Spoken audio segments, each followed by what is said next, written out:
శ్రీ గణేశాయ నమః, శ్రీ సరస్వత్యై నమః, శ్రీ గురుభ్యో నమః. భక్తులారా, వాల్మీకి మహర్షి రచించిన శ్రీమద్ రామాయణం యథాతథంగా చెప్పుకున్నాం. ప్రతి శ్లోకం దాని అర్థం. ఇందులో భాగంగా నిన్నటి వరకు మనం బాల అయోధ్యారణ్య కిష్కింద సుందర యుద్ధకాండలు పూర్తి చేసి, ఉత్తరకాండలోని 37 సర్గలు పూర్తి చేసి 38వ సర్గలోని 33వ శ్లోకం వరకు చెప్పుకున్నాం. అంతేనా?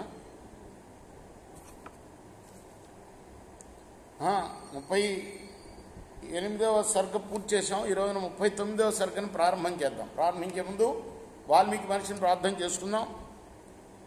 పూజంతం రామ రామేతి మధురం మధురాక్షరం ఆరుహ్య కవితా శాఖాం వందే వాల్మీకి కోకిలం అంజనానందనం వీరంజానకి శోకనాశనం కపీశమక్షంతారం వందే లంకాభయంకరం సదా నింబవృక్షస్య మూలాధివాసా సుధా శ్రావణిం తిక్తమప్యప్రియంతం తరుం కల్పవృక్షాదికం సాధయంతం నమామీశ్వరం సద్గురుం సాయినాథం.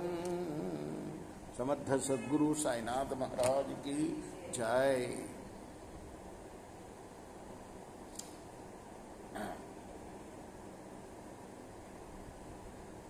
తే ప్రయాత మహాత్మానః పార్థివాశ్చే ప్రహృష్టవత్ గజవాజి సహస్రౌఘై కంపయంతో వసుంధరాం. 300 మంది రాజుల్ని వీడ్కొల్పాడు అని చెప్పుకున్నాం నిన్న. వాళ్ళందరూ కూడాను వేల కొలది ఏనుగులు. రాజులు 300 మందే. రాజు వెడలే రవితేజములరగా అంటారు కదా. ఎట్లా ఉంటుంది రాజు ప్రయాణం చేస్తుంటే? ఆయన వెనక చతురంగ బలాలు ఉంటాయి. అదే చెప్తున్నారు. వేల కొలది ఏనుగులు, వేల కొలది గుర్రాల సముదాయం, ఇవన్నీ కూడాను కాల్బలం. చతుర్బలాలు అంటే గజబలం, అశ్వబలం, రథబలం, తర్వాత కాల్బలం. కాల్బలం అంటే సైనికులు. వీళ్ళందరూ వెళ్తూ ఉంటే భూమి దద్దరిల్లిపోయిందట. అక్షోహిన్యోహి తత్రాసన్ రాఘవాయ సముజ్జత భరతశ్చాజ్ఞయానేక ప్రకృష్ట బలవాహన. రాముడికి సహాయంగా అక్కడ అనేక అక్షోహిణుల సైన్యాలు ఉన్నాయి. ఊచిస్తే చ మహీపాల బలదర్ప సమన్విత రామ రావణం యుద్ధే పశ్యామ పురతస్థితం. బలగర్వంతో ఆ రాజులు అన్నారు, రామ,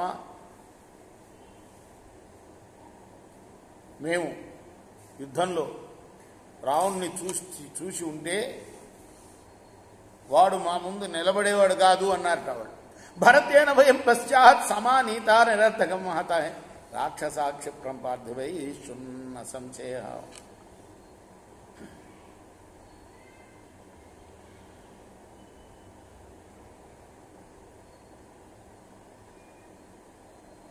ఒకవేళ భరతుడు ఇప్పుడు కాకుండా ముందే పిలిచి ఉంటే ఆ రావణుడిని మేమంతా చంపేసి ఉండేవాళ్ళం అన్నట్టు. రామస్య బాహువీర్యేన రక్షిత లక్ష్మణస్య సుఖం పారే సముద్రస్య యుజ్యేమ విగత జ్వర. రామలక్ష్మణుల బాహుపరాక్రమం చేత రక్షింపబడుతూ ఏ భయం లేకుండా సముద్రం ఆవలి ఒడ్డున సుఖంగా మేము యుద్ధం చేసి ఉండేవాళ్ళము. ఏతాన్యాశ్చ రాజానః కథాస్తత్ర సహస్రశ కథయంతః స్వరాజ్యాన్ని జగ్ముర్ హర్ష సమన్విత. ఇలా చెప్పుకుంటూ వెళ్ళారట వాళ్ళు. ముందుగానే భరతుడు గనక మమ్మల్ని పిలిచుంటే ఆ రామలక్ష్మణులకు సహాయంగా వెళ్ళేవాళ్ళం.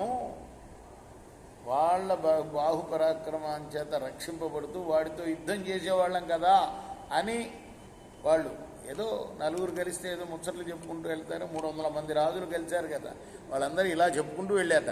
స్వానిరాజ్యాన్ని ముక్షాని బుద్ధాని ముదితాని చ సమృద్ధ ధనధాన్యాన్ని పూర్ణాని వసుమంతి చ యథా పురాణి తే గత్వా రత్నాని వివిధాన్యత రామస్య ప్రియకామార్థం ఉపహారం నృపాదదు.